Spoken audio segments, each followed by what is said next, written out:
Hi, Albin. This is Manny with Dewood Son LLC out of Minneapolis, Minnesota. And I'm making this video for you. It's an assembly walkthrough video for you just to kind of walk you through the steps on how to put it together. It also gives me a chance to talk about the customization that we did on the chair, the engraving, the stains, the maintenance, the extra part with the wine tray, but all of the good stuff that you need to know. So you'll use this video as a reference. And I do this with every chair I make just because every chair is not the same that I make, and gives me a chance to just talk about the specifics. And this is what I love about making these chairs. So, okay, so let's talk about the chair, right? So the entire chair, I may have said earlier, is made out of red cedar. So it's perfect for outside. I know it's going to Missouri, so it obviously can be outside in the elements. The great thing about cedar wood is that it repels water, right? And I could sit in the hot sun all day and it's never hot to the touch. So that's what cedar wood is for. I use two different types of stains. Well, technically three if you count the base. So the base is a dark mahogany. It's as dark as you can go, and it still brings out the wood grains. Maybe you can't see it very well in the video, but it's really rich, dark. And I like it because obviously when it's outside and it rains and you get that mud or whatever dirt that splashes up, you can't really tell because it's super dark. So the two stains that I use for this chair are, the first one, you can't see it, it's called Traditional Cherry. That's the darker orange. And then the light is just natural. It's just a clear stain, right? So Varathane is the brand that I used. You can pick that up at any hardware store. And I went two-tone, right? So so in the event, do you ever need to resand it, or you're talking about years down the road though, but if ever needs maintenance, all you got to do is a 220 grit sandpaper. You can go over it if you like, and these are engraved a 1/16 of an inch, so you'll still have some room if you needed to ever touch it up or stain it, or restain or resand. You'll be fine. Just go lightly over the engraving piece. But that's how you take care of the chair. This chair is going to serve you for many, many years. And not only with the two stains, I also put actually two coats of polyurethane. So you can pick this up if you like that look where can't see it in the video, but it gives it a little bit of sheen to it. And that's what the polyurethane does. Again, it's your preference. If you wish to add more down the road, you certainly can. That's going to be your option. So let me get to the engraving. So obviously with the James engraving, it's engraved a 1/16 of an inch along with the logo. So that's a nice touch that you had requested. And then James' hometown marker right in the Twin Cities. New Hope, I think is what you said. So that's just a little bit outside of Minneapolis. And of course the Navy SEAL, the officer shield, which is super cool. Engraved 1/16 of an inch. I stained all around the chair with the dark stain, with the exception of the actual seal. I had it taped, so I peeled it off and I left it white, and then I stained it again, the clear coat, and then I put some polyurethane over it. So I didn't polyurethane the entire arm, but I'll leave that up to you if you wish to do that. But as James sits in it over and time again, these arms will get really oily from the touch of, hands, and that's the ultimate goal anyway. So it's a natural, it'll make it really, really soft after people sit in it and touch it for many, many times. And this is the wine tray. And so this will be one piece. When you get it, it's going to have two fingers sticking out, which just go on the bottom.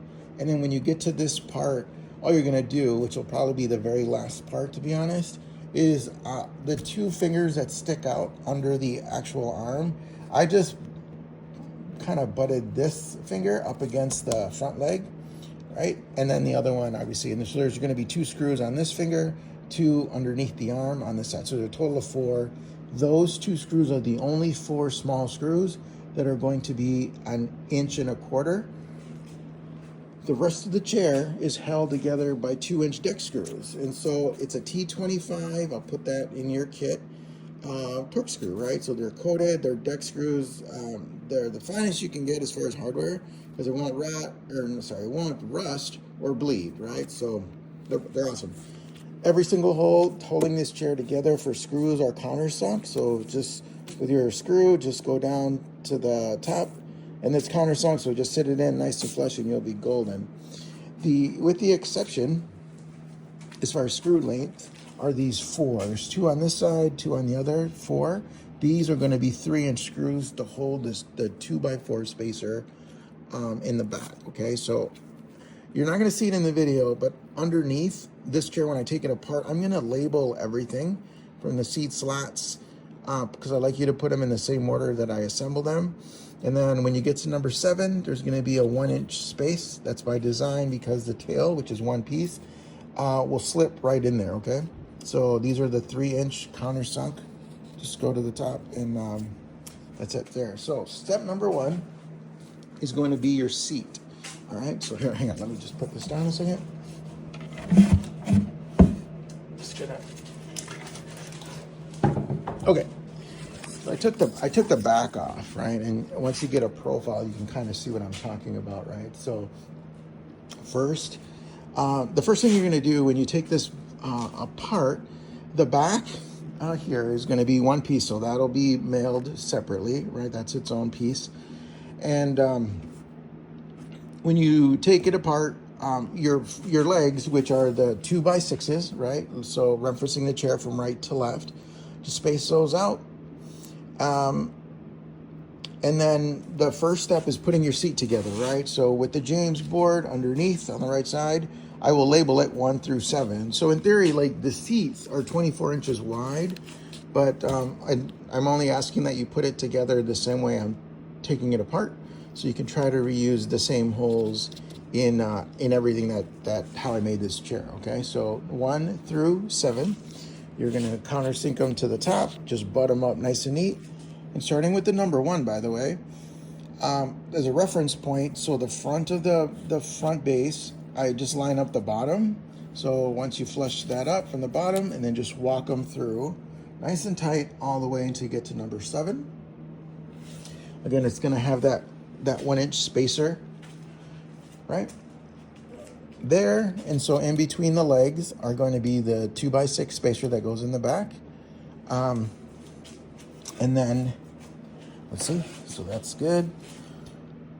And then so the front legs will always be on the outside. These lag bolts are all 3.5 inches, and they go lag bolt, washer, lock nut, nut. You're going to need a 9/16 socket to put these 6 bolts together, right?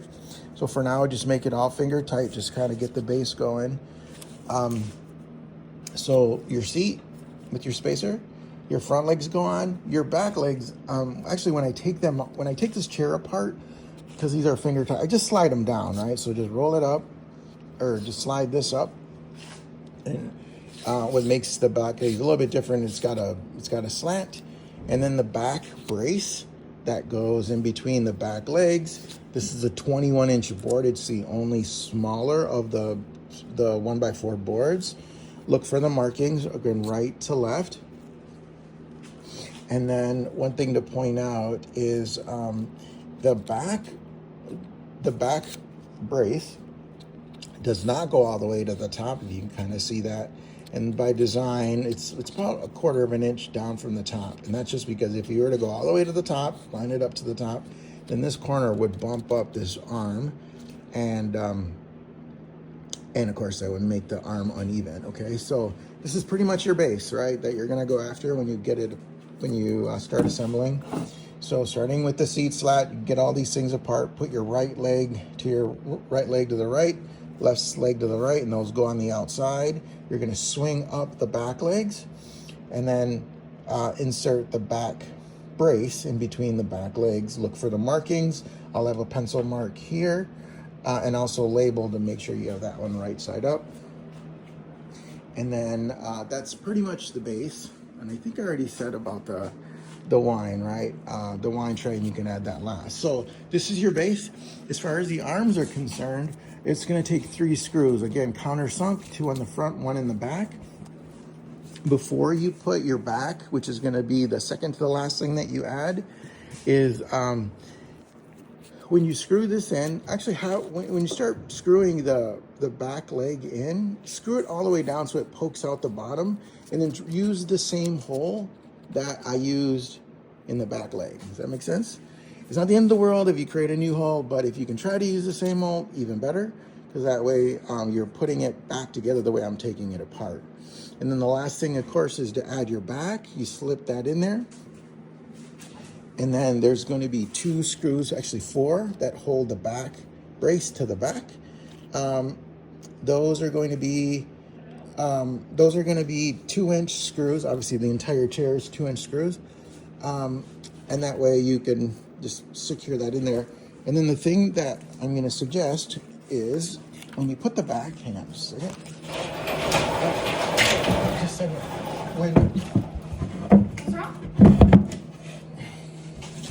So then when you put that in there, this is my reference point, right? So I put the bottom of the Minnesota back flush to the number 7 board at the end, and that's how you get it kind of centered. So it's not a regular square shape, of course, that's what makes the stake kind of unique. But as far as like a center point, that's what I use down here, okay? So that's it. There's underneath, there's gonna be 2 holes. I call it the tail that stick down. And those take 2 screws at the very end when you got it all nice and centered. And that's to keep it from shifting as people sit, get in and out of it. So that's pretty much it. Let's see, what else can I tell you? Oh yeah, I already talked about the stains. If I didn't, here it is. So I use 3 different types of stains. So the base, the legs and the base is a dark mahogany. And I personally like that because when it's outside, you know, and it rains or something and splash up, it gets a little dirty, but you can't really see it because of dark stain.